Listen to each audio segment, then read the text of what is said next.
Hey guys, welcome back to Overwatch Talks. Today we're going over my Pharah gameplay. It's on Lijiang Tower, and it's not a very long video, but there are a couple things to learn from it. So let's dive right in. So here we are on the garden area of Lijiang Tower. We have Pharah gameplay here. So I changed my reticle to a small crosshair because I felt like that would do better after having watched some YouTubers play Pharah, and this is the most common reticle they use. So I get into the middle of the map, and I'm expecting exactly where they're going to go. And they pretty much went as perfectly as expected. They group up on the bridge, and I just started firing on them. They kind of ignore me and just go straight on to the point, and that's what I get for playing with AI. But it just really makes it easy for me to just swoop in and murder them. And this often happens in quick play too, where people just ignore the Pharah. And you see these situations of the support yelling at the DPS, "Why don't you bring down the Pharah?" And the DPS is too busy handling tanks and whatever. So I take my distance. I'm using the tree as cover so I don't get too much returning fire.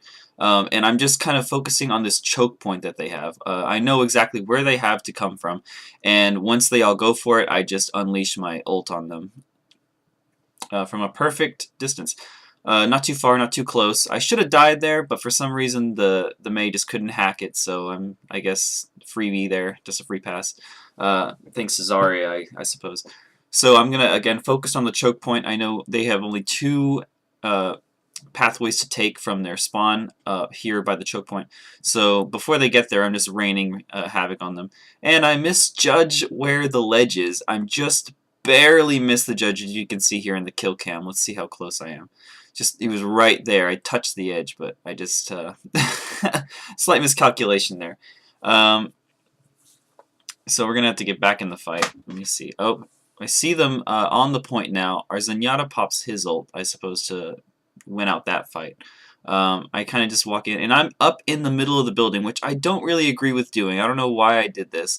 I guess since they were on the point, I was like, I have to get into the action as soon as possible. So I went in through the window, and I just decided to start flying along the rooftop, just raining missiles on them to kill them as fast as possible and get them off, but it did not work.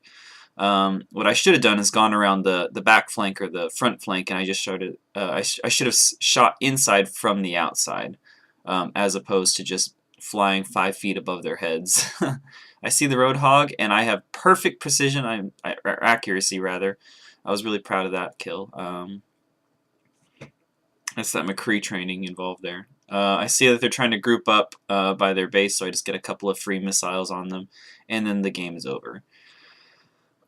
So there you have it. That's Pharah on Lijiang Tower. So things to bear in mind is keep your distance, and the distance that you use for your regular M1 as opposed to your ult is very different. Your ult, you should be a very close to medium range, and I don't mean close as in like right up in their faces, but about right here is where you want to be. Far enough to where you have some distance, but not too far to where your missiles can instantly get to them as fast as possible. You want as least travel time for your missiles as you can. Shoot from the outside of the building. Don't shoot from within if you can. Keep your distance medium to long range if you can for M1, close to medium range for your ulti. And that's what I have for Pharah. I didn't really use my concussion blast as optimally as I should have. I could have used that to knock some enemies around off the map or boost myself around the map with some extra speed or whatever. But I guess versus hard AI, that advanced tactics just weren't necessary. So thank you guys for watching. I hope you enjoy the video, and I hope that you have a lovely day.